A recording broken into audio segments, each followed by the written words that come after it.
Noticentro 1, CMI.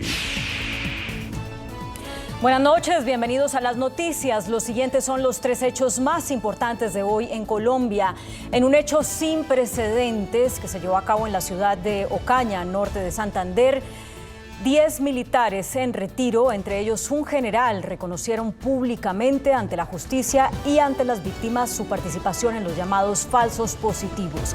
En una audiencia de reconocimiento frente a un grupo de víctimas, los militares, suboficiales y oficiales retirados reconocieron su responsabilidad y participación en el asesinato de campesinos inocentes. Ampliaremos esta noticia en nuestra emisión nacional a las 9 de la noche. Durante todo este día, la Cámara de Representantes adelantó el debate de moción de censura contra el ministro de Defensa, Diego Molano. La oposición entregó sus argumentos contra el operativo militar desarrollado en Putumayo, frente a lo cual la representante Catherine Miranda dijo que allí no fallecieron 11 personas, sino 13. El ministro se defendió e insistió en que las disidencias instrumentalizan a la población civil. Ampliación de esta noticia en nuestra emisión nacional a las 9 de la noche. La tasa nacional de pobreza en Colombia bajó 3,2% en 2021. Sin embargo, esta no es que sea en realidad una buena noticia. El director del DANE, Juan Daniel Oviedo, explicó que el 39,3% de la población es pobre. 19,6 millones de habitantes están en condición de pobreza. Más de 1.300.000 personas, no obstante, lograron ingresar a la clase media el año anterior. Ampliaremos esta noticia en nuestra emisión nacional a las 9 de la noche. Las siguientes son las noticias más importantes del mundo hoy. En reunión con el secretario general de la ONU, Putin asegura que tiene esperanzas en que por la vía de las negociaciones se pueda finalizar el conflicto con Ucrania. Estados Unidos advierte que Putin no es serio con las negociaciones de paz con Ucrania. Rusia intensifica sus bombardeos sobre ciudades ucranianas en zonas civiles. Secretario general de la ONU se reúne con el gobierno ruso y pide investigar posibles crímenes de guerra cometidos en acciones en Ucrania. Rusia anuncia corte de gas para Polonia a partir de mañana. Asamblea General aprueba reforma al veto usado por los países miembros del Consejo de Seguridad de la ONU. Estados Unidos y la OTAN crean un grupo de apoyo inmediato para Ucrania. Ya hay más de 8 millones de refugiados ucranianos por la invasión rusa. Alto General de Estados Unidos advierte que el orden de seguridad internacional está en juego por la invasión rusa de Ucrania. La vicepresidenta de Estados Unidos, Kamala Harris, tiene COVID-19, anuncia la Casa Blanca. La Organización Mundial de la Salud advierte que el mundo está cada vez más ciego ante la transmisión del COVID-19 por la falta de pruebas y reportes. Rodrigo Chávez, presidente electo de Costa Rica, ofrece disculpas a las mujeres que lo denunciaron por acoso en el Banco Mundial. Con Claudia Palacios y Margarita Ortega. El presidente de Rusia, Vladimir Putin, le aseguró al secretario general de la ONU, Antonio Guterres, que aún confía en la posibilidad de una solución diplomática al conflicto en Ucrania. El presidente ruso Vladimir Putin, durante un encuentro con el secretario general de la ONU, Antonio Guterres, dijo que aún confía en la posibilidad de una solución diplomática al conflicto en Ucrania. Гарантиями безопасности, не решив вопрос территориального характера в отношении Крыма, Севастополя и Республики Донбасса, мы просто не можем. Но, тем не менее, переговоры идут, и они сейчас проходят в рамках в онлайн-формате. Надеюсь все-таки, что это приведет нас к какому-то позитивному. Putin afirmó que las negociaciones se descarrilaron debido a las acusaciones que hizo Ucrania sobre las atrocidades que habría cometido Rusia en la localidad de Bucha, cerca de Kiev. Но, к сожалению, после достижения этих договоренностей и после наших, на мой взгляд, достаточно ясно продемонстрированных намерений создать благоприятные условия для продолжения переговоров, мы столкнулись с провокацией в населенном пункте Буча, к которому российская армия не имеет никакого отношения. Мы знаем, кто это делал. Мы знаем, кто готовил эту провокацию, какими средствами, что за люди работали над этим. И позиция наших переговорщиков с Украиной по дальнейшему урегулированию, она кардинально после этого изменилась. Guterres instó a Rusia a permitir la evacuación de civiles atrapados en la planta siderúrgica de Azovstal, en Mariupol, y dijo que las agencias de la ONU y la Cruz Roja estarían encantadas de facilitar. El jefe de la diplomacia estadounidense, Antony Blinken, aseguró que el presidente de Rusia, Vladimir Putin, no ha sido serio en las negociaciones para poner fin a la guerra en Ucrania, pese a los esfuerzos internacionales. Además, advirtió que resulta evidente que las críticas de Putin sobre un ingreso de Ucrania en la OTAN eran un pretexto. Ante el Comité de Relaciones Exteriores del Senado de Estados Unidos, el secretario de Estado Antony Blinken respondió a los cuestionamientos de varios legisladores, especialmente a los del senador Rand Paul, un republicano que acusó al presidente Joe Biden de contribuir a la decisión de Rusia de invadir al proclamar una entrada de Ucrania a la OTAN.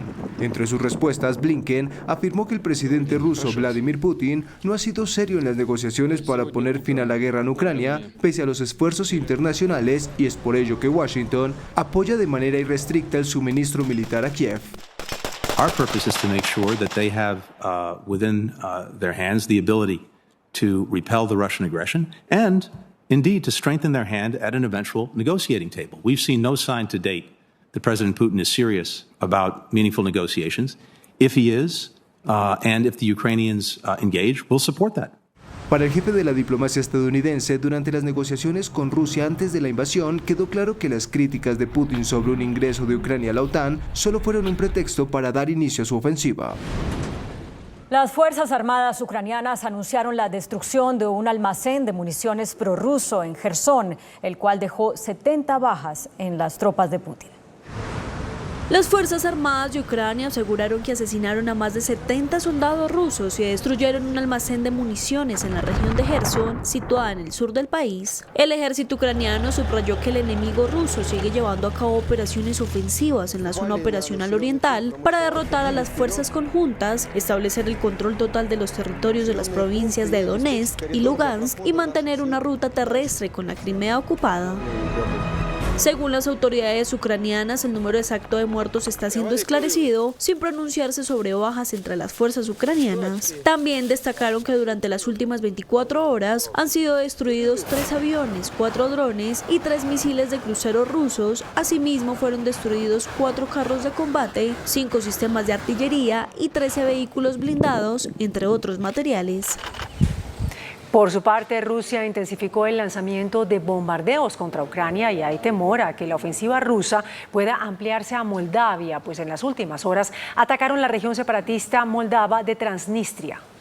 La tensión se eleva en el este de Europa y se encienden las alertas de riesgo de que el ataque ruso a Ucrania se extienda a otros países de la zona. Al menos 3 personas han muerto y otras 7 resultaron heridas a causa del último bombardeo llevado a cabo por el Kremlin contra la ciudad ucraniana de Kharkov en el noreste del país, mientras que el alcalde de Mariupol alertó que la población se está quedando sin agua y alimentos en la planta de Azovstal, donde se refugian de los ataques. Las 3 explosiones en menos de 24 horas en la región separatista moldava de Transnistria, fronteriza con Ucrania, elevan el temor a que la ofensiva rusa pueda ampliarse a Moldavia, como vaticinó recientemente un general ruso. 2 antenas de repetición fueron destruidas durante la madrugada, apenas unas horas después de que se registrara un supuesto ataque contra el Ministerio de Seguridad. Transnistria es una república rebelde dentro de Moldavia en el extremo este de Europa, de apenas 500.000 de habitantes. Rompió los lazos con Moldavia tras un conflicto armado en el que contó con ayuda rusa. El Estado autodeclarado no ha sido reconocido por un solo país de la ONU. La presidenta de Moldavia, Maya Sandu, ha convocado una reunión del Consejo Supremo de Seguridad debido al agravamiento de la situación en la región. Antonio Guterres, secretario general de la ONU, urgió a realizar una investigación independiente por posibles crímenes de guerra en Ucrania y afirmó que está muy interesado en encontrar vías para crear condiciones para un diálogo efectivo. El secretario general de la ONU, Antonio Guterres, pidió una investigación por posibles crímenes de guerra en Ucrania a su salida de la reunión con el canciller ruso, Sergei Lavrov. Además, urgió a ambos países a trabajar junto a la ONU para el desarrollo de corredores humanitarios para civiles. About the repeated reports of violations of international humanitarian and human rights law and possible war crimes, and they require independent investigation for effective. Por su parte, el jefe diplomático ruso, Sergei Lavrov, dijo que su país está dispuesto a cooperar con la ONU para ayudar a los civiles, pero rechazó la necesidad de mediadores en las negociaciones con Ucrania. О посредничестве как таковом, по крайней мере сейчас, на предыдущих этапах украинские переговорщики речи не вели. Наши команды встречаются вдвоем, встречались на территории Белоруссии 3 раза. Один раз встречались на турецкой территории. Это площадки для переговоров. Мы признательны и тем, и другим за гостеприимство, за организацию этих переговоров. Но говорить о посредниках на данном этапе, по-моему, рановато. Guterres también afirmó que la ONU está muy interesada en encontrar vías para crear condiciones para un diálogo efectivo, para un cese al fuego lo antes posible. La estatal rusa Gazprom, la mayor compañía de gas natural del mundo y la firma más grande de Rusia, interrumpirá desde mañana el suministro de gas a Polonia y Bulgaria, justo después de que Moscú advirtió que iba a cortar el suministro a países que no pagaran en rublos. Asegurando que no habrá escasez de gas en hogares polacos debido a que desde hace años se independizaron energéticamente de Rusia, Polonia confirmó que la estatal rusa Gazprom, la mayor compañía de gas natural del mundo y la firma más grande de Rusia, interrumpirá desde mañana el suministro de gas a esta nación europea. Esto después de que países occidentales impusieron una serie de sanciones a Rusia por la invasión de Ucrania y el Kremlin respondió amenazando con cortar el suministro de gas a menos que pagaran en rublos. La medida enciende las alarmas, que intentan ser calmadas por el gobierno polaco, que asegura que sus reservas de gas están llenas en un 76% y están preparados para obtener gas de todas las fuentes posibles. Polonia importa gas licuado a través de una terminal de la costa en el Mar Báltico y también espera recibir suministros de Noruega a través de un ambicioso gasoducto cuya finalización está prevista para este año y debería cubrir el 50% del consumo polaco. Pero que se cierre las puertas a los combustibles rusos también obligará a naciones como Alemania a encontrar una manera urgente de reemplazarlos. Es ging vor allem die Überwindung der Abhängigkeit von russischen Energieimporten, in diesem Fall im Konkreten Öl. Deutschland hat seine Energieabhängigkeit bei Kohle ja schon deutlich reduziert und wird es mit dem Embargo, das europaweit verhängt wurde, dann entsprechend auf Null setzen. Gazprom también suspenderá los suministros de gas a Bulgaria, según informó el gobierno de este país, mencionando su rechazo de cumplir con las nuevas exigencias del proveedor. La Organización de Naciones Unidas aprobó por aclamación y sin necesidad de votación una reforma para reducir el uso del veto en el Consejo de Seguridad. De acuerdo con la regla de la unanimidad de las grandes potencias en el Consejo de Seguridad de la ONU, conocida más comúnmente como el derecho de veto, si uno de los miembros permanentes no está de acuerdo con una decisión, puede emitir un voto negativo, vetando o bloqueando dicha decisión. La Asamblea General de la ONU adoptó hoy esta nueva resolución que obliga a los 5 miembros a que justifiquen su recurso al veto, una propuesta relanzada a raíz de la invasión rusa de Ucrania y que obligaría a las potencias a dar explicaciones al resto de los Estados miembros cada vez que utilicen ese privilegio. La medida, que afecta directamente a China, Estados Unidos, Francia, Reino Unido y Rusia, los únicos países con derecho a veto, fue promovida por Liechtenstein y respaldada por decenas de países y rechazada por Moscú y por Pekín. Para Estados Unidos, Rusia abusa de su derecho al veto desde hace 2 décadas y el texto propuesto pretende remediarlo. Desde que la Unión Soviética recurrió por primera vez al derecho a veto en 1946 sobre un diferendo sirio-libanés, Moscú ha recurrido a él 143 veces. Estados Unidos y sus aliados crearon un grupo de contacto mensual sobre Ucrania para decidir y agilizar la ayuda militar que recibirá. Estados Unidos y sus aliados se reunirán mensualmente para evaluar las necesidades de defensa de Ucrania frente a la invasión rusa.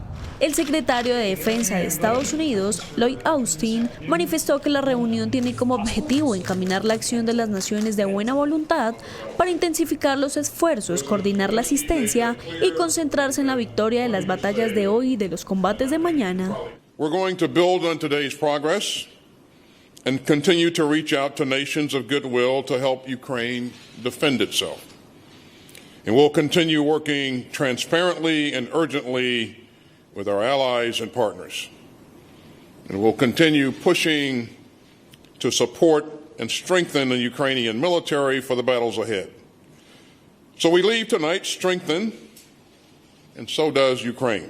En el encuentro también participó el secretario general de la OTAN, Jens Stoltenberg, asegurando que la invasión en Ucrania ha entrado en una nueva fase y destacó que tras 62 días, las tropas rusas no han logrado sus objetivos con la invasión de ese país.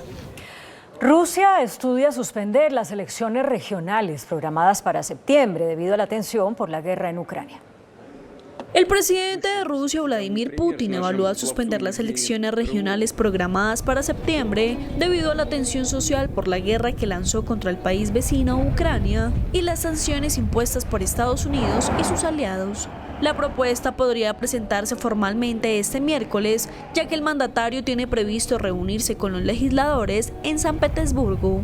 Se estaría considerando este plan para postergar los comicios en medio de una preocupación por la creciente tensión social debido a la guerra con Ucrania y por los crecientes costos tanto políticos como económicos de la invasión. La ACNUR anunció que la cifra de refugiados por la guerra en Ucrania superará los 8 millones.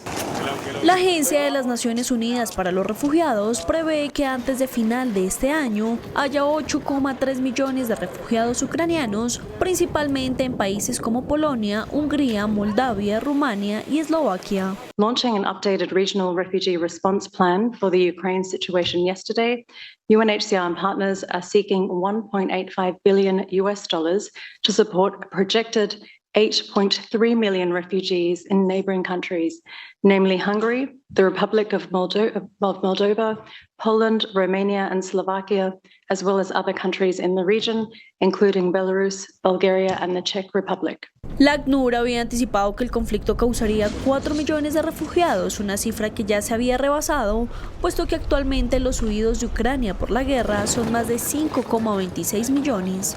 Si se cumplieran las nuevas previsiones de la oficina, la crisis de refugiados ucraniana sería la peor que vive Europa desde el final de la Segunda Guerra Mundial y superaría en números a otros grandes éxodos actuales como los vividos en Venezuela o Siria.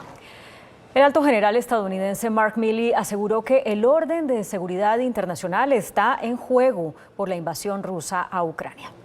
Al término de una reunión organizada por el secretario de Defensa Lloyd Austin con los países aliados en la base aérea de Ramstein en Alemania, el alto general estadounidense Mark Milley, en una entrevista exclusiva con CNN, aseguró que el orden de seguridad internacional global, establecido después de la Segunda Guerra Mundial, está en juego si Rusia sale libre tras su invasión de Ucrania.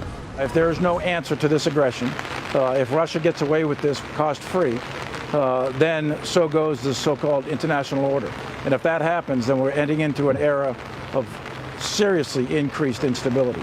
So right now, now is the time, and right now is the opportunity here to stop aggression and to restore peace and security to the European continent. Esta advertencia sobre las posibles implicaciones globales de las naciones de Rusia en Ucrania también subraya la actual sensación de urgencia que sienten Estados Unidos y sus aliados a medida de que la guerra entra en lo que consideran como una coyuntura crítica. Reino Unido eliminó aranceles a productos ucranianos y prohibió la exportación a Rusia de bienes tecnológicos. Reino Unido anunció nuevas medidas para apoyar a Ucrania mediante la eliminación de todos los aranceles cubiertos por el acuerdo comercial existente entre ambos países y la prohibición de exportación a Rusia de bienes tecnológicos. En un comunicado, el gobierno británico explicó que todos los aranceles sobre los bienes importados de Ucrania ahora se reducirán a cero y todas las cuotas se eliminarán en virtud del acuerdo de libre comercio, brindando apoyo económico a Ucrania en su momento de necesidad. Además, Reino Unido también ha anunciado una prohibición de exportación de productos y tecnología que podría incluir equipos de interceptación y monitoreo, lo que ayudaría a garantizar que Rusia no compre estos productos. En este sentido, el anuncio por parte de Boris Johnson se ha producido tras una solicitud directa del presidente ucraniano Volodymyr Zelensky, que pedía liberar los aranceles y apoyar la economía ucraniana. La Organización Mundial de Turismo está a punto de suspender a Rusia por no respetar el estatuto que habla de paz. El jefe de la Organización Mundial del Turismo de las Naciones Unidas espera que los Estados miembros voten a favor de suspender a Rusia por su invasión a Ucrania. El estatuto nuestro lo que dice que cualquier país miembro tiene respetar a nuestro estatus, que primero dice que establecer paz y en este caso esta suspensión va a ser un ejemplo como cualquier país tiene de respetar nuestras reglas. Una mayoría de 2/3 de los 160 Estados miembros en total debe respaldar la suspensión.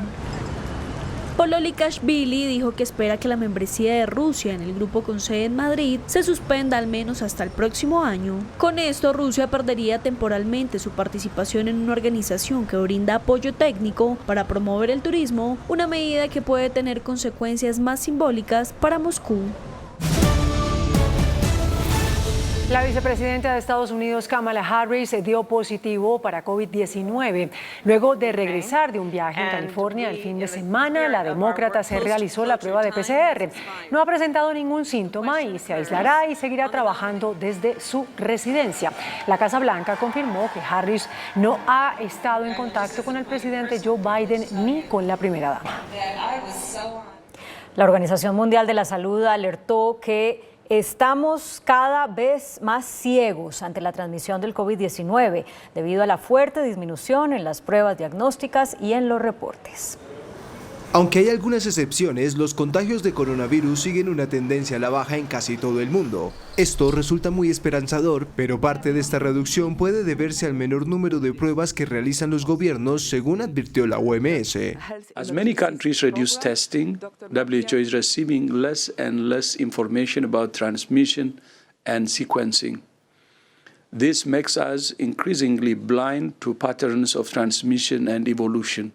Por lo que el jefe del organismo pidió a los países no bajar la guardia. But this virus won't go away just because countries stop looking for it. It's still spreading, it's still changing, and it's still killing. Además de estar cada vez más ciegos, dificulta la vigilancia sobre la evolución del virus. The threat of a dangerous new variant remains very real. And although deaths are declining, we still don't understand the long-term consequences of infection in those who survive. Por lo que la OMS reiteró la importancia de que los países mantengan la vigilancia sobre las infecciones por coronavirus y no perder los patrones de transmisión y evolución de la enfermedad. Estados Unidos anunció un nuevo plan para facilitar el acceso a las pastillas antivirales de Pfizer contra el coronavirus.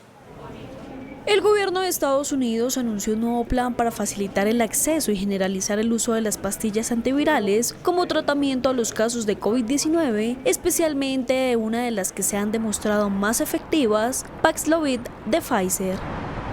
Según la Casa Blanca, este medicamento reduce la posibilidad de hospitalización o muerte por coronavirus en un 90%, por lo que el gobierno del presidente Joe Biden quiere que tanto médicos como pacientes dispongan de acceso a él y de conocimientos acerca de su seguridad, eficacia y disponibilidad.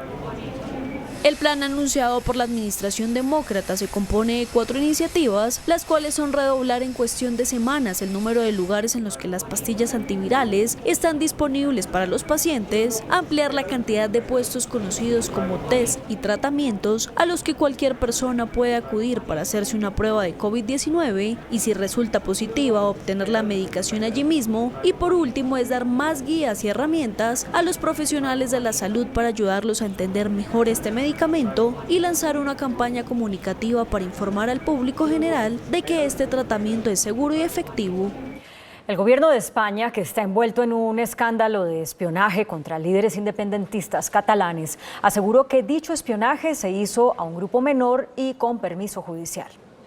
De acuerdo con Citizens Lab, organización canadiense sin fines de lucro dedicada a los derechos de ciberseguridad, los teléfonos móviles de al menos 65 líderes independentistas de Cataluña habrían sido hackeados con el software israelí de Pegasus, disponible solo para gobiernos. Cataluña acordó restringir sus relaciones políticas con el Ejecutivo Central hasta que se esclarezcan las denuncias y depuren sus responsabilidades, un caso por el que planea emprender acciones legales a todos los niveles. Entre tanto, el Centro Nacional de Inteligencia Española asegura haber espiado independentistas catalanes, pero siempre con autorización judicial y de forma individualizada, no masiva, como denunciaron los dirigentes separatistas.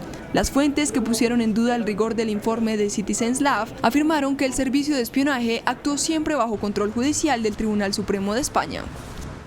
El presidente electo de Costa Rica, Rodrigo Chávez, ofreció disculpas a sus ex colegas del Banco Mundial que lo denunciaron por acoso cuando trabajaba en esa institución. Asegurando que lamenta profundamente las acciones que ocurrieron hace más de 15 años y que afectaron a sus ex colegas en el Banco Mundial de forma tal que ellas sintieron la necesidad de presentar una queja de acoso, el mandatario electo de Costa Rica, Rodrigo Chávez, presentó sus disculpas públicas. Aunque las denuncias fueron desestimadas tras el debido proceso en 3 instancias muy rigurosas, ofrezco una vez más mis más sinceras disculpas a esas colegas, sin reserva alguna. He reflexionado profundamente, aprendí mucho y entendí mejor, lo que me permite hoy actuar con decisión como presidente. En agosto de 2021 se reveló que Chávez fue sancionado por conductas sexuales impropias contra mujeres que trabajaban en el Banco Mundial. El presidente electo, que asumirá funciones el 8 de mayo, se defendió entonces asegurando que las denuncias probablemente se originaron a partir de diferencias culturales y comportamientos que para otras personas no serían ofensivos. La popularidad del presidente de Chile, Gabriel Boric, se ha desplomado en apenas 2 meses de gobierno. Que este sea el gobierno del pueblo. El presidente chileno Gabriel Boric todavía no cumple 2 meses en el cargo, pero su popularidad ha descendido bruscamente en la 7ª semana de mandato. De acuerdo a la encuesta CADEM que se realiza semana a semana, el apoyo al mandatario cayó del 50% al 36% desde que llegó al cargo. Además, el rechazo a cómo conduce su gobierno llegó al 53%. Esta caída pronunciada al respaldo del líder izquierdista también ha sido mucho más rápida que la de sus predecesores, como es el caso de Sebastián Piñera, que solo hasta la semana 37 de su gobierno el rechazo superó a la aprobación. Por otra parte, la percepción de que el país va por un mal camino llegó al 62%, sumándose 18 puntos más de lo registrado el 11 de marzo, cuando Boric asumió como jefe de Estado. Además, es la primera vez que el pesimismo sobre el futuro del país supera el optimismo.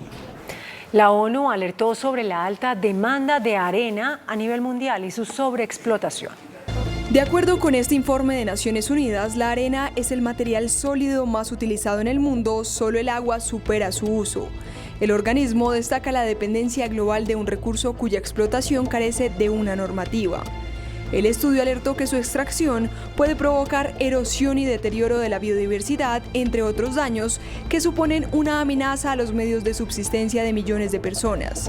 Alertan que este material se está utilizando más rápido de lo que se puede reponer de forma natural. Now, the problem is that sand is produced through a very slow erosion geological process. So it takes hundreds of thousands of years to go from rocks to a grain of sand. And we, humans, are using 50 billion tons of sand and gravel per year. Esos 50.000 millones de toneladas usadas anualmente serían suficientes para construir un muro de 27 metros de ancho y 27 metros de alto alrededor de todo el planeta Tierra. Advierten también que con un incremento de la población urbana mundial proyectado en 68% para 2050, la demanda de arena aumentará, por lo que es imperativo regular su uso para evitar una crisis ecológica.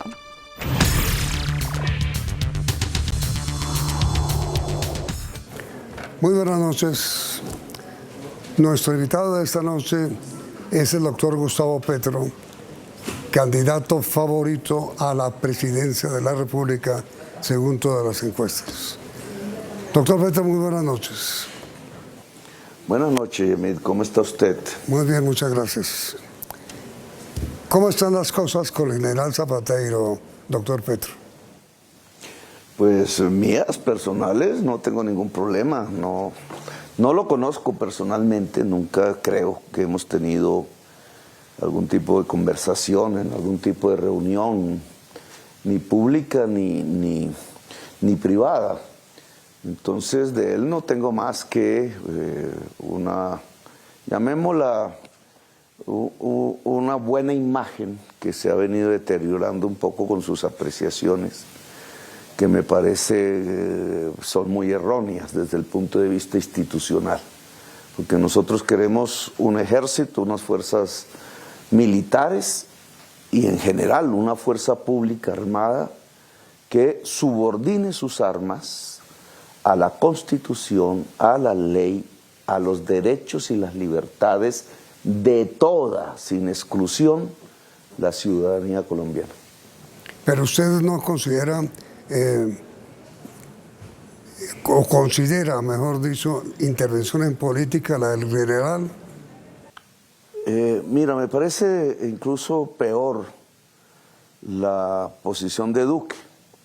Y es que Duque y el proyecto que él representa desde hace ya muchos años, antes incluso de este gobierno, viene conduciendo a la fuerza pública casi que durante todo este siglo a una política de seguridad, primero profundamente ineficaz, profundamente tan ineficaz que conduce a la creencia de que hay un enemigo interno en Colombia que quiere destruir a Colombia. Y eso conduce a la fuerza pública a violaciones muy graves de derechos humanos, que la tienen en muchos de sus hombres de alta graduación e incluso ante tribunales internacionales, nacionales, ante la justicia, cuando los responsables de esa política ni siquiera les pasa nada. Conducen al uniformado a la cárcel y el que hizo la política y provocó realmente la destrucción de derechos humanos en el país se va a su finca a tomar aguardiente y a pasarla bien, y los soldados presos. Lo que hay que cambiar en Colombia, y en eso si soy presidente pues me voy a concentrar muchísimo, es en cambiar la doctrina de seguridad. La seguridad que Colombia necesita es una seguridad humana, que no mira que exista un enemigo interno, sino que existen conflictos con diversas causas, con diversas complejidades a las que hay que atender integralmente para ser eficaz en la política de seguridad. Cuando un señor se roba un celular, que es el delito de mayor ocurrencia en Colombia, detrás de eso no está simplemente la idea de que es un enemigo de Colombia, sino que detrás puede estar el hambre, detrás puede estar problemas familiares inmensos, detrás está una falta de oportunidades enorme, detrás está una estructura social que lleva a mucha gente sin quererlo incluso al delito y al crimen. El tema del narcotráfico tiene explicaciones en Colombia que van mucho más allá de la simpleza de pensar que un colombiano es malo o es bueno, que tiene que ver con la destrucción de la agricultura, con la destrucción de la industria, con acabar las posibilidades de que una persona pueda vivir dignamente a través de su trabajo en el país. Si eso no se mira así, entonces se lleva a la fuerza pública a estrellarse contra la misma sociedad colombiana, porque las soluciones a esta complejidad del delito no dependen exclusivamente de un fusil, de una cárcel, de cuánta policía haya en una calle, sino que adicionalmente y sobre todo depende de que se puedan hacer universidades, de que se puedan abrir las oportunidades, de que pueda volver a crecer la agricultura, la industria, etcétera. Pero es que, doctor Gustavo, regresando al tema concreto del general Zapatero, lo que a él le molestó es que la afirmación suya fue generalizó. Es decir, es cierto que ha habido generales comprometidos con el narcotráfico, es cierto, pero no todos. Y la gran reacción del general Zapatero es que usted generalizó, es lo que él no aceptó. A ver, Yamit, usted lo acaba de decir, ¿no? Ha existido y existe una serie de personas con nombre propio, no es sino mirar internet y las informaciones de ustedes mismos, de la prensa, y allí tiene más de 6, 7, 8 indicaciones a generales, no solamente, pues si habláramos de oficiales sería mucho más, comprometidos y sindicados de temas con el narcotráfico, algunos de ellos ya extraditados, uno que fue jefe de seguridad de un expresidente, que yo le llamo el imputado. Usted tiene toda la razón. En donde no tiene la razón es en eso de generalizar, porque yo nunca generalicé. A propósito de la palabra general, lo que yo escribí y dije, porque eso lo dije en algún discurso, creo que en Chiquinquirá, algunos generales, esa es la palabra que está escrita, algunos generales. Y eso significa que no generalizo, que estoy hablando de lo que la prensa ya viene hablando antes que yo me pronunciara siquiera. Y es la presencia durante estos años en el alto mando, incluso algunos en unos puestos muy estratégicos. El Barrera, creo que es el apellido del general, que este gobierno candidatizó para ser gobernador del Cauca y colocó en una posición muy estratégica, que es ir a todos los consejos de seguridad.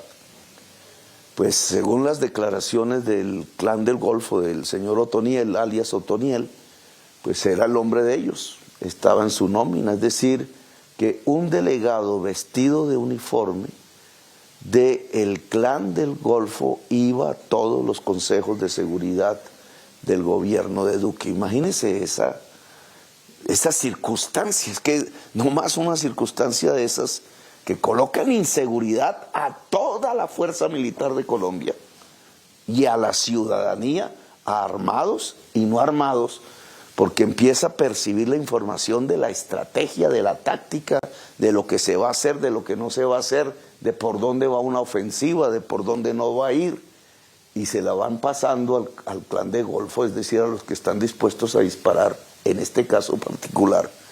Pues eso no puede seguir sucediendo. Son algunos, yo no estoy diciendo que los generales de Colombia, la mayor parte de los generales de Colombia, tanto de la policía como de las diferentes ramas de la Fuerza Armada, son honestos, yo los he visto, muchos de ellos han peleado conmigo. Cuando fui alcalde de Bogotá me ayudaron en tareas, allá está en el páramo de Sumapaz, las edificaciones que hicimos para que el soldado pudiera dormir, por lo menos con calor en medio de ese páramo. No he generalizado. Y si el general Zapateiro, que pensó que había una generalización porque alguien le dijo, le trajo la conseja, etcétera, porque yo sé que eso existe en las cúpulas administrativas de este país, pues se equivocó de rabo a rabo, porque yo hablé de algunos generales, la prensa ha hablado de algunos generales y el Poder Judicial está investigando a algunos generales. Es que resulta muy afortunada su aclaración, doctor Gustavo, porque se nota, se advierte un gran malestar dentro de las fuerzas militares por la declaración inicial que se pensó generalizada de parte suya. Por una parte. Por la otra, con respecto al presidente, el presidente Duque dijo, respondiendo su afirmación, que valdría la pena que usted denunciara los nombres concretos de los generales que, dice usted, están comprometidos con el Clan del Golfo. Pues es que Duque, y ahí sí discúlpeme, Yamit, no le concedo el mismo respeto que le concedería al general Zapateiro, porque Duque sí sabe las cosas, y no es por una mala conseja, o porque lo asesora al mal, o por su personalidad, no. Este señor Duque, el presidente de Colombia, quiere extraditar a alias Otoniel para que no hable la verdad en Colombia. Ese es el punto. Y el señor Duque sabe con exactitud, porque él mismo se abrazó con narcotraficantes y les recibió el dinero para su campaña electoral, que el señor alias Otoniel y el alias Matamba y no sé cuántos otros alias de la cúpula del Clan del Golfo saben perfectamente información que los vincula a su cúpula política con el narcotráfico en Colombia. Por eso lo quieren sacar. Y por eso no se sabe dónde está el señor Matamba, porque la opinión pública, como yo y usted, pensamos que se escapó, pero lo cierto es que no se sabe dónde está ese señor. ¿Se escapó o lo desaparecieron? Tradicionalmente, en Colombia, doctor Petro, el general que es comandante del ejército, por lo general, pasa a ser luego comandante de las fuerzas militares. Si usted fuera presidente y el general Zapatero fuera comandante del ejército, ¿usted propondría su ascenso a comandante de las fuerzas militares?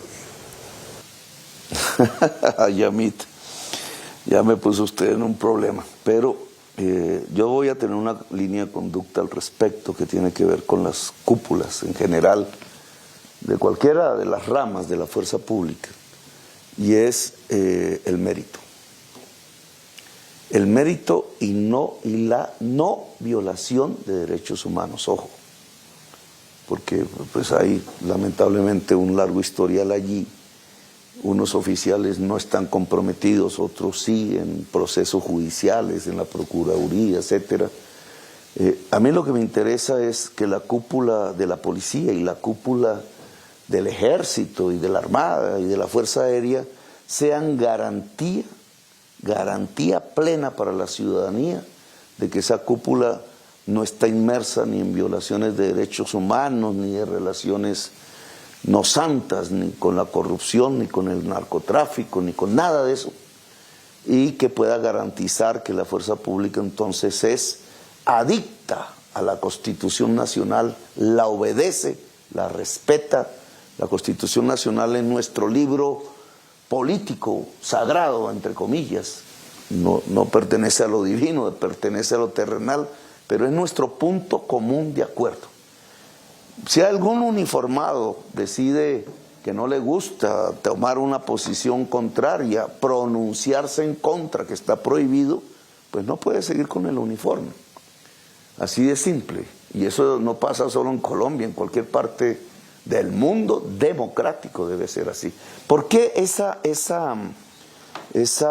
celo para que no delibere el que está uniformado y el que está armado? Porque la deliberación es parte de la política, es la esencia de la democracia. Y entonces en la deliberación usted y a mí puede pensar diferente a mí y hacemos partidos políticos diferentes, nos podemos poner de acuerdo o no, pero en el ejército, en la policía, lo que se impone no es la deliberación, sino la unidad de mando. Mira, doctor Petro, desgraciadamente el tiempo por hoy se nos ha agotado. Quisiera invitarlo a continuar conversando conmigo para transmitir mañana la segunda parte de la entrevista, ¿le parece? No, bien, Yamil, no hay ningún problema. Aquí estaremos listos para un siguiente programa. Muchas gracias, muy querido, muy amable. Entonces los esperamos a ustedes, amables televidentes, mañana con la segunda parte de la entrevista con Gustavo Petro, candidato a la presidencia de la República. Por esta noche los invitamos a continuar aquí en Noticentro 1 CMI. Noticentro 1 CMI. General Montoya presionó asesinatos de falsos positivos, denuncian coroneles retirados ante la JEP. Realizó presiones constantes para reportar muertes, afirman los exoficiales. Suboficial confiesa que asesinó a campesinos, sabiendo que eran campesinos, para satisfacer al gobierno. Madres de víctimas piden a militares no encubrir a sus superiores. Escabrosos relatos de falsos positivos en audiencia ante la JEP en sesión especial en Ocaña. Fuerte debate en la Cámara contra el ministro de Defensa por operativo militar en Puerto Leguízamo, Putumayo.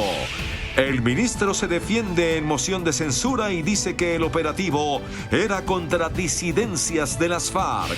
Se cae revocatoria contra Daniel Quintero como alcalde de Medellín. Profundas reformas necesita el país, dice el expresidente Gaviria en documento liberal.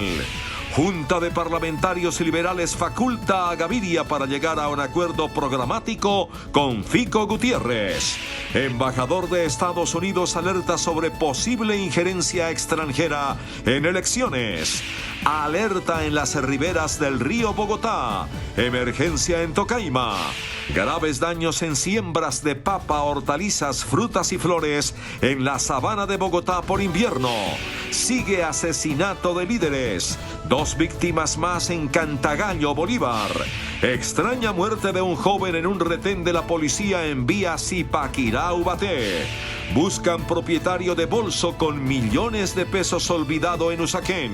Aparecen 10 supuestos propietarios. Baja la pobreza, crece la clase media, revela el DANE. Con Claudia Palacios y Margarita Ortega. Iniciamos nuestra segunda hora de noticias. En un hecho sin precedentes, 10 militares en retiro reconocieron públicamente su participación en varios casos de falsos positivos o ejecuciones extrajudiciales. Lo hicieron durante una audiencia especial de la Justicia Especial para la Paz desarrollada en Ocaña, norte de Santander. Ahí en ese lugar está Didier Chica. Didier, buenas noches. Detalles de esos relatos dramáticos conocidos hoy. Claudia, buenas noches. La saludo desde Ocaña, en la región del Catatumbo, justamente donde hace 14 años se descubrió que el ejército estaba asesinando a campesinos para presentarlos como guerrilleros muertos en combate, y donde hoy tuvo lugar el primer encuentro entre las víctimas y varios militares que están reconociendo estos hechos ante la JEP. Muchos de ellos hablaron sobre las presiones que recibieron en su momento del general Mario Montoya, entonces comandante del ejército. Este lamentable pacto criminal fue conformándose por algunos de los miembros de la unidad militar bajo mi mando a partir de los comienzos del año 2007. A medida que yo iba presionando a mis subalternos para que obtuvieran resultados en términos de bajas en combate, a como diera lugar, en respuesta a la dinámica de guerra que estaba establecida por el comando del ejército en esa época, al mando del señor general Mario Montoya Uribe. Detalló la forma en que él transmitió las presiones que recibió de su comandante. Presionaba mediante programas radiales diarios, comunicaciones individuales con los comandantes de batallón. Motivaba con la promoción de competencia entre unidades por el mayor número de resultados. Presionaba con amenazas de anotaciones negativas en el folio de vida por falta de gestión. La Brigada Móvil 30 también fue comandada por el coronel Rubén Darío Castro. Porque continúe ejerciendo en mis hombres bajo mi mando estas políticas del comandante del ejército para la época, general Mario Montoya, demostrara como diera lugar resultados operacionales. Reconoció que no hizo nada para detener el pacto criminal que encontró cuando fue designado como comandante. Existía una banda criminal al interior de la brigada, de la cual tuve conocimiento, la cual no denuncié ni investigué. Después de que se descubrieron los falsos positivos, el comandante encargado en el Catatumbo fue el mayor Juan Carlos Chaparro, quien reconoció que no actuó para investigar, sino para encubrir. Aportando documentos para que todas las ejecuciones extrajudiciales que se hayan hecho en el batallón parecieran que fueran una realidad. Un suboficial del ejército que operó en estos municipios del Catatumbo entregó un doloroso relato sobre la forma como fueron cometidos esos crímenes. Le dije yo, venga, vamos a trabajar una finca para que usted cuide la finca. ¿Sabe manejar un arma? Y cuando le voy a pasar la pistola, asustado. Yo ya sabía que lo iban a asesinar. Así detalló el cabo Néstor Guillermo Gutiérrez la forma como preparaba a los jóvenes inocentes para asesinarlos y convertirlos en falsos positivos. Quiero que sepa que eran campesinos, que yo como miembro de la fuerza pública asesiné cobardemente por una presión, por unos resultados, por unos falsos resultados, por tener contento a un gobierno. El cabo Gutiérrez también detalló cómo planeaba con sus compañeros el reclutamiento y ejecución de sus víctimas. Nos los secuestrábamos, nos los llevábamos, los asesinamos, madre. Esa es la verdad.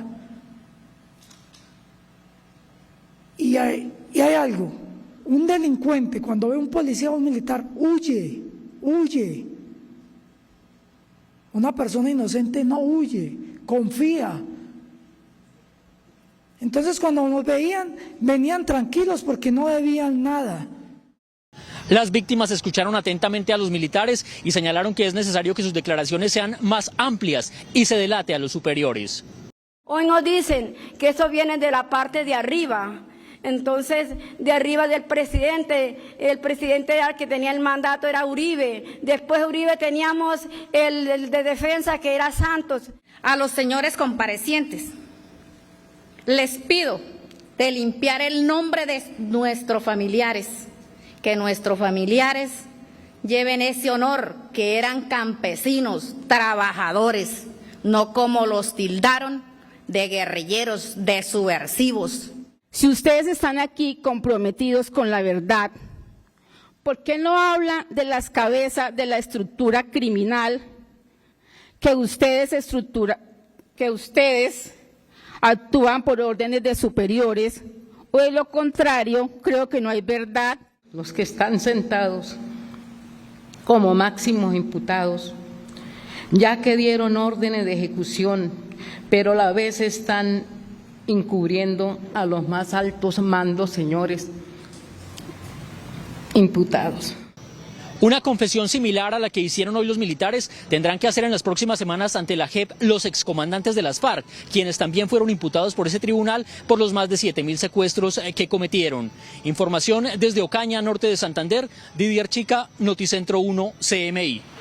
Didier, muchísimas gracias. Y a esta hora la plenaria de la Cámara de Representantes adelanta un debate contra el ministro de Defensa, Diego Molano, por el operativo militar en Puerto Leguízamo. Esto es en el Putumayo, en el que perdieron la vida 11 personas. Lina Sandoval, buenas noches. Detalles de la sesión.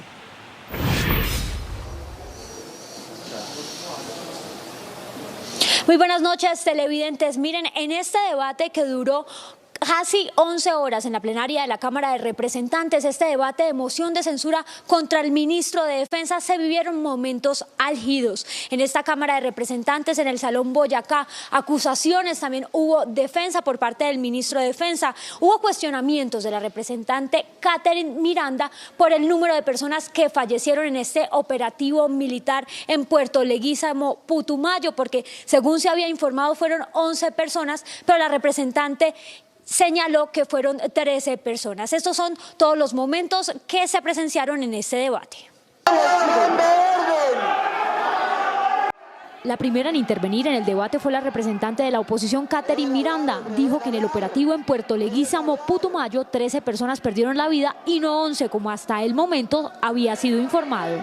Esta que usted le dio a los medios de comunicación, le falta Daniel Eduardo Paredes San Juan y Lisandro Paredes San Juan, los dos oriundos de Puerto Leguízamo. ¿Por qué, ministro, usted está omitiendo esos dos nombres dentro de la lista que le dio a los medios de comunicación y al país?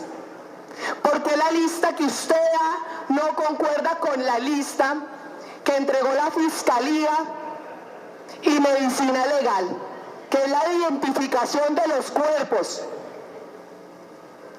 ¿Y quieren saber quiénes eran esas dos personas y por qué el ministro no se atreve a decir quiénes son? ¿Y por qué los ocultan de la lista que le entregaron a los medios de comunicación y a la ciudadanía? Yo les muestro quiénes son. Ellos habían prestado servicio militar, los dos. Las víctimas que llegaron desde Putumayo al Salón Boyacá del Congreso se refirieron al operativo. Asuman la responsabilidad, vean, si ustedes van a hacer un operativo y ustedes asesinan a 10 personas y si solo 2 son delincuentes, digan la verdad. 2, 1, las que sean, digan la verdad. Los demás son personas civiles que fueron asesinadas y merece que el Estado se retrate. Merecemos respeto. La bancada del señor ministro no le mienta al país. Sean concretos, sean sinceros, sean leales, como somos nosotros los campesinos. También hubo un espacio para un soldado que resultó herido en el operativo. Él aseguró que había gente armada en el sitio y que los atacaron. El señor Acosta, que es testigo, que mis compañeros me refugiaron en el baño, quien él estaba viéndome desangrándome, aproximadamente a 4 metros, que no sé si se acuerda de mi cara, que en el baño y está en la foto donde quedó la sangre mía, donde tenía hemorragia severa. Es testigo que mis compañeros jamás accionaron el arma contra él, ni los campesinos. El ministro de Defensa se defendió. Dijo que este fue un operativo contra las disidencias de las FARC y que las investigaciones son las que determinarán cuáles fueron los hechos. Subyugan a los campesinos, Estas investigaciones indicarán si se trató de daños incidentales permitidos por el DIH o hubo participación de civiles. Los obligan a ir a los bazares. Pregunten si no cobran $1 millón de pesos y no van. Revisen un medio de comunicación que dice que le quitaron 3 dedos por no ir a un bazar de esos. Revisen si no los amedrentan, si no van al bazar. El ministro dijo que los uniformes portados por los militares ese día están bajo las directrices de la doctrina militar. Importante aclarar que la sesión de hoy fue para escuchar precisamente a las partes en este debate de moción de censura. La moción debe ser votada en una próxima sesión que debe ser agendada en los próximos días, máximo 10 a partir de hoy. Lina María Sandoval, Noticentro 1 CMI. Gracias, Lina. El Consejo Electoral puso fin al proceso de revocatoria que se llevaba a cabo en contra del alcalde de Medellín, Daniel Quintero. Luego de varios meses de denuncias por presuntas irregularidades en las cuentas y financiación del comité promotor de la revocatoria del alcalde de Medellín, Daniel Quintero, el Consejo Nacional Electoral determinó no avalar el proceso de revocatoria y además abrir investigación por presuntas irregularidades en esta financiación. Vencimos a las mafias que estaban enquistadas en el poder. Vencimos a los que habían destruido a Hidroituango y querían que fueran los ciudadanos los que pagaran. El alcalde aseguró que además de las irregularidades en las cuentas, el comité de revocatoria presentó firmas falsas e incurrió en varios delitos. Ante la Junta de Senadores y Representantes del Partido Liberal, el expresidente César Gaviria presentó un documento en el que esboza su visión de país, cuestiona al gobierno del presidente Iván Duque y fija la ruta sobre las grandes reformas que debe hacer Colombia para responder al clamor social. En este documento de 18 páginas titulado La Colombia de hoy, el expresidente César Gaviria Trujillo, jefe único del Partido Liberal, esboza lo que debe ser la Colombia del futuro. Hay una visión de conjunto sobre la salud, la educación, la seguridad, los temas de empleo, los temas de desarrollo económico, lo que tiene que ver con todo lo que significó la pandemia. Comienza haciendo un mea culpa. A los liberales nos ha faltado coraje. La nuestra ha sido una posición tibia, sin la fuerza transformadora e imperiosa para tener una Colombia justa, equitativa y dispuesta a darle a esta nación el brío necesario para transformar la realidad. Y enseguida comienza a hacer un diagnóstico sobre la Colombia de hoy, la Colombia del pasado y la Colombia del futuro. Dice, en una profunda crítica al gobierno del presidente Duque, que nos dolió que el proceso de paz lo vio el gobierno y su partido con desdén, como un estorbo. Y enseguida manifiesta que el empleo no reacciona porque prácticamente dejaron desaparecer las compañías medianas y pequeñas de la economía por la carencia de apoyo en la pandemia. Sobre la paz, el expresidente César Gaviria manifiesta que hay que culminar el proceso con las FARC. Se desmovilizaron 12.000 guerrilleros, pero no hemos resuelto ninguno de los conflictos rurales que han generado centenares de miles de muertos a lo largo de varias décadas. Critica al gobierno nuevamente al decir que dejará un inmenso hueco fiscal que va a exigir medidas muy severas para taparlo. El problema que el próximo gobierno va a heredar es gigantesco y la política de Duque de una gigantesca irresponsabilidad. Y dice el mandatario que la Colombia del futuro necesita cirugías mayores, que es indispensable depurar la política y recuperar la credibilidad del quehacer político. Pero además es indispensable enfrentar la captura soterrada de algunas entidades del Estado por parte de mafias y organizaciones criminales, al parecer con la complicidad del gobierno. Se declara respetuoso de la protesta social.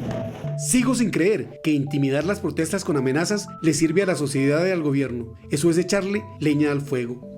Dice también el expresidente que el gobierno y sus aliados han olvidado las necesidades de austeridad y asignación sana y prioritaria de los escasos recursos del Estado. La profundización de la corrupción en la contratación pública, sin duda, nos ha puesto como una nación al borde de ingresar a una unidad de cuidados intensivos sin cuerpo médico que la administre. Defiende la renta básica. Hay que establecer el ingreso básico familiar para todos los que van quedando atrás, sobre todo los que queden por debajo de la línea de pobreza. Los liberales queremos proponer la ampliación del programa Jóvenes en Acción de 500.000 beneficiarios a 3 millones de jóvenes para que les ayude a su manutención y les abra posibilidades de formación para el trabajo. Sobre reformas a la salud, dice que nada de raponazos para feriar los recursos de la salud. Para hacer prevención no es necesario cerrar todas las EPS y dejar la mayoría de los ciudadanos sin el servicio de salud. Sobre el tema pensional manifiesta que los ahorros que se han constituido desde que se creó el sistema son propiedad de los trabajadores, no son recursos públicos. El expresidente también dice que en el próximo gobierno se hace necesario avanzar en garantizar no solo la seguridad jurídica del derecho de propiedad, sino la implementación de un catastro rural más allá de los beneficios fiscales, que facilite la formalización de la tenencia de la propiedad rural. Defiende el SMAT y se opone a la fumigación de cultivos ilícitos. Esta decisión de fumigar con glifosato es más que inconveniente. La erradicación de cultivos ilícitos, erradicación que debe ser voluntaria, el fortalecimiento de los programas como el PENIS. Defiende la Constitución del 91 y, por supuesto, la acción de tutela, de la que dice es un tipo de control único en el mundo para asegurar la supremacía de la Constitución, cuya eficacia hay que extenderla al resto de las áreas de justicia, con más oralidad y menos formalismo. Poder tener una certeza jurídica y una defensa de las instituciones. Sobre los beneficios a los más poderosos y ricos, manifiesta el expresidente que los liberales hemos propuesto eliminar todas las exenciones tributarias que durante varios gobiernos se les han entregado a las grandes empresas de la economía formal con la excusa de que son ellas las que generan el empleo.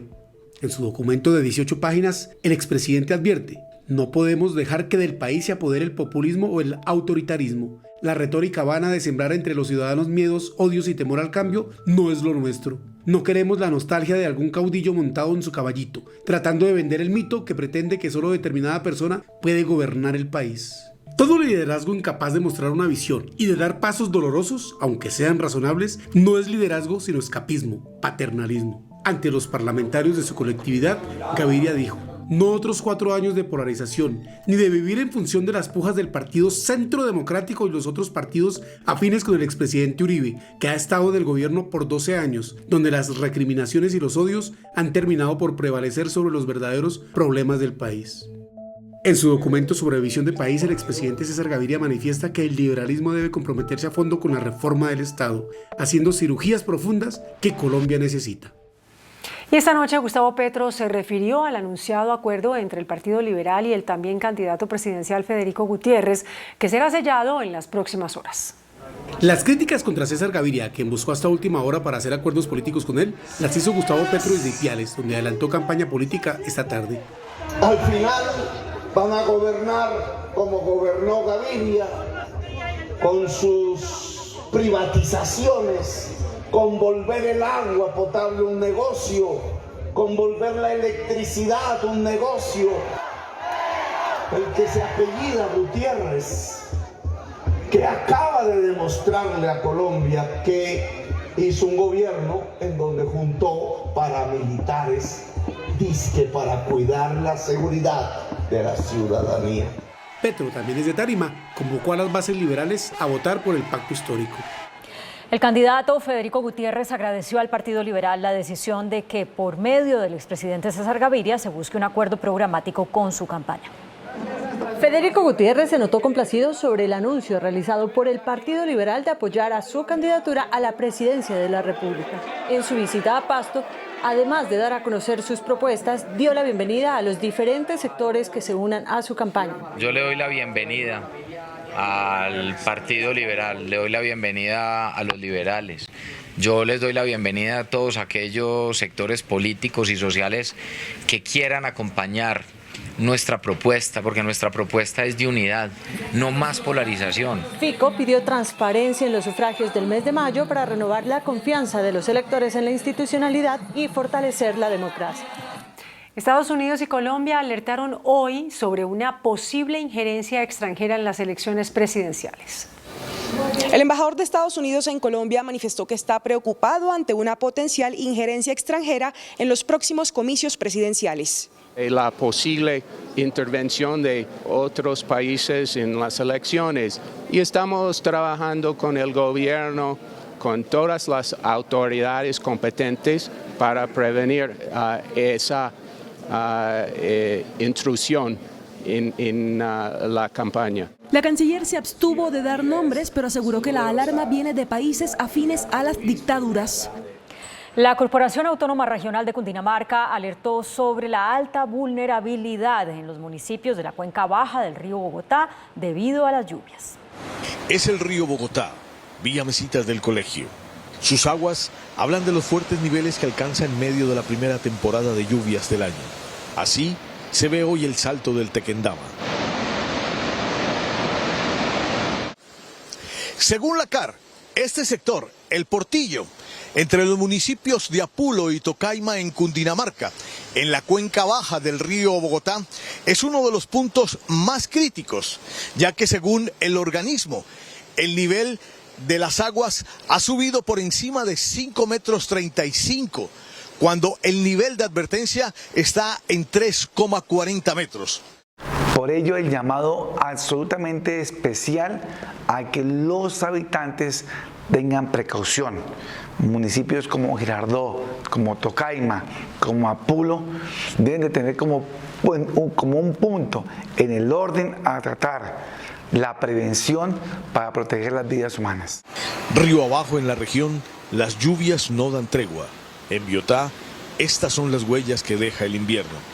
Yo desde las 12 de la noche no pude dormir, prendí las luces mirando a ver a qué hora se iba a llenar el río para sacar los chicharitos para la calle. Hoy, el sol acudió a asistir las labores de remoción de escombros.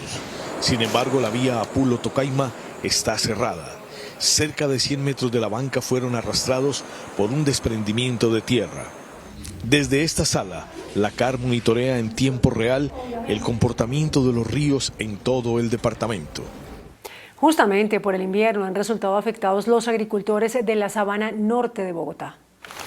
En 32 municipios del departamento de Cundinamarca se están presentando graves inundaciones. Los más afectados son los campesinos agricultores, quienes están cosechando la papa, quienes también han perdido cultivos de hortalizas y de fresas. Sí, ha perdido el cultivo por el invierno, se le ha metido mucho hongo porque estas son comidas perecederas. Hay veces se hielan las papas tremendamente y se van para el suelo, la gente pierde mucha plata. Cuando llueve, pues toca ir a recargarle las humicidas, es lo que toca hacer. Según cifras de la Gobernación de Cundinamarca, son 4.508 personas afectadas y 1.240 familias damnificadas. La Defensoría del Pueblo alertó por el aumento de la violencia contra líderes sociales. Señaló que 50 han sido asesinados en este año. Durante la presentación del Observatorio de Derechos Humanos de la Defensoría del Pueblo, se reveló que en el primer trimestre de este año fueron asesinados violentamente 52 líderes sociales y defensores de derechos humanos. En el mes de enero se registraron 13 casos de homicidios, en febrero la cifra fue de 18 casos y en marzo alcanzó 21 casos adicionales. Las zonas más afectadas son Cauca, Putumayo, Nariño, Arauca y norte de Santander. Se hará seguimiento a los hechos como el secuestro, que al corte del primer trimestre reportaba un total de 45 víctimas de este delito, y el desplazamiento forzado, que en el mismo periodo alcanzó los 43 eventos. El objetivo principal del observatorio es implementar un sistema de información estadística sobre las violaciones a los derechos humanos. 3 personas fueron asesinadas en Cúcuta en las últimas horas. La nueva masacre ocurrió en la vereda La Arenosita, corregimiento de Banco de Arena, zona rural de Cúcuta. 3 hombres perdieron la vida y 2 aún están desaparecidos. En este lugar confluyen las autodefensas gaitanistas de Colombia y el Ejército de Liberación Nacional. 2 líderes sociales fueron asesinados en Bolívar. El doble homicidio se produjo en Cantagallo. Las víctimas fueron identificadas como Hermison Rivera Henao, presidente de la Junta de Acción Comunal de la vereda La Esperanza, y José Obdulio Sánchez, cuñado de Rivera y quien también tenía liderazgo en la zona. En confusos hechos, policías de tránsito en Cundinamarca dispararon contra un vehículo particular y mataron a un joven de 23 años y dejaron herida a una mujer que se debate entre la vida y la muerte. Los uniformados fueron separados del cargo.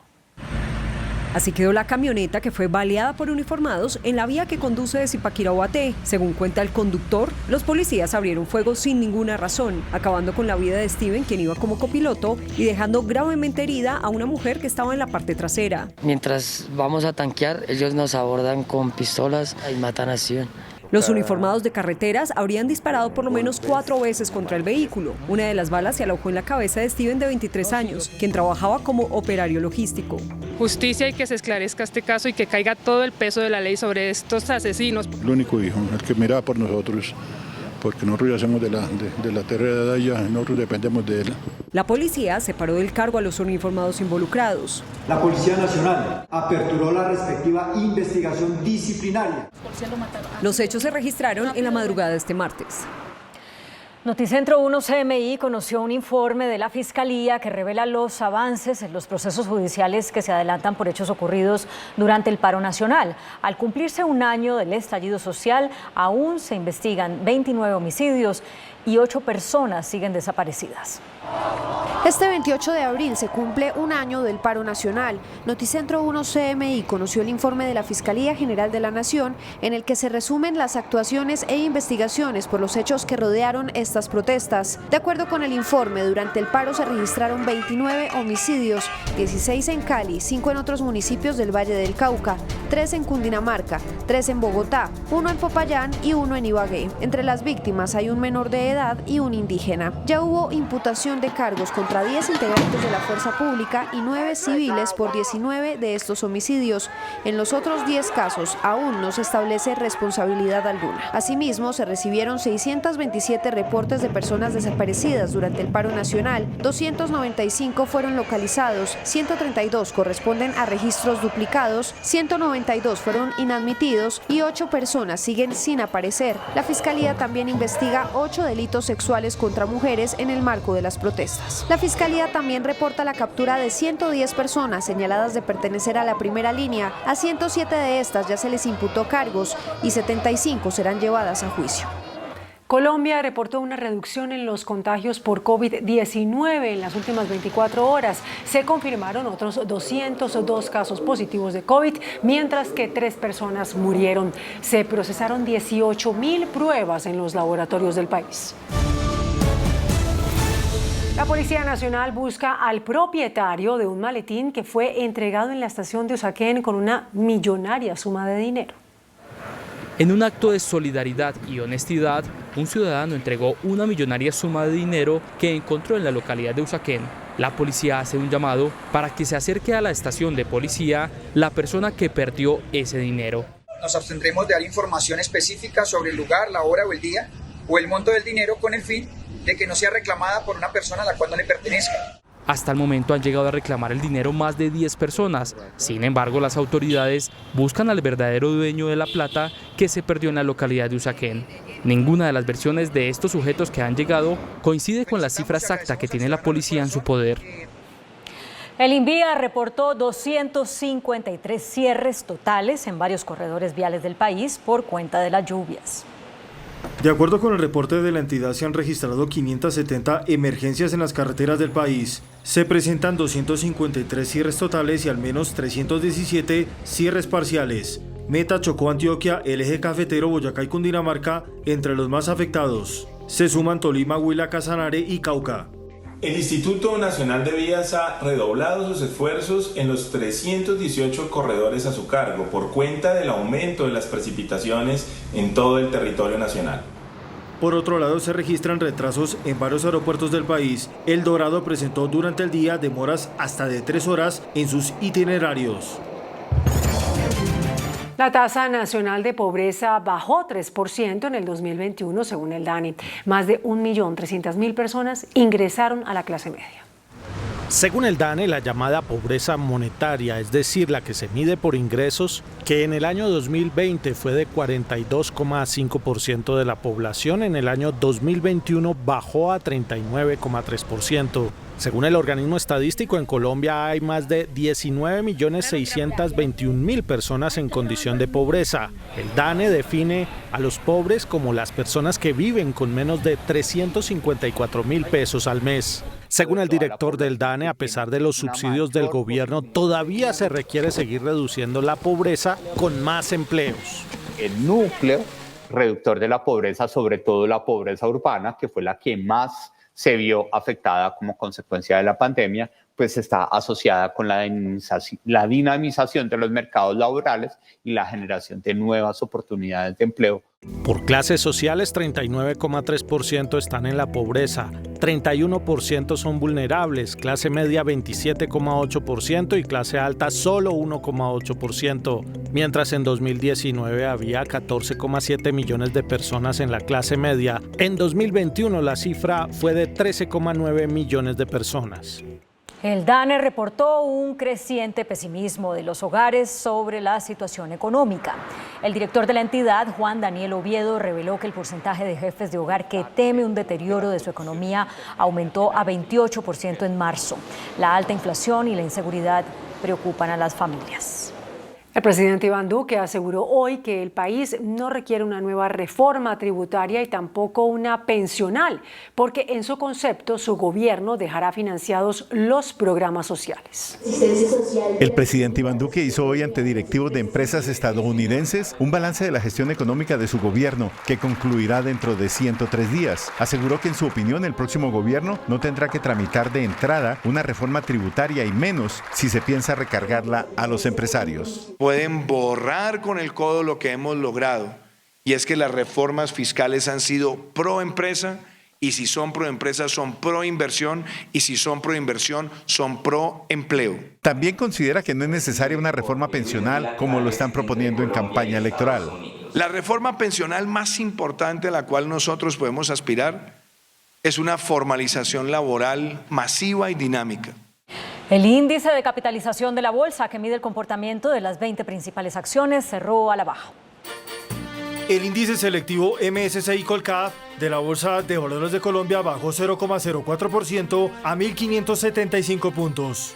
La acción del Grupo Suramericana fue la que más subió, con una valorización de 5,63% a 37.500 pesos. La acción de Terpel fue la que más bajó, con una pérdida del 5% a 9.210 pesos. La acción más negociada de la jornada fue la de Ecopetrol, al movilizar más de 34.000 millones de pesos, con una variación negativa de 1,04% a 3.246 pesos.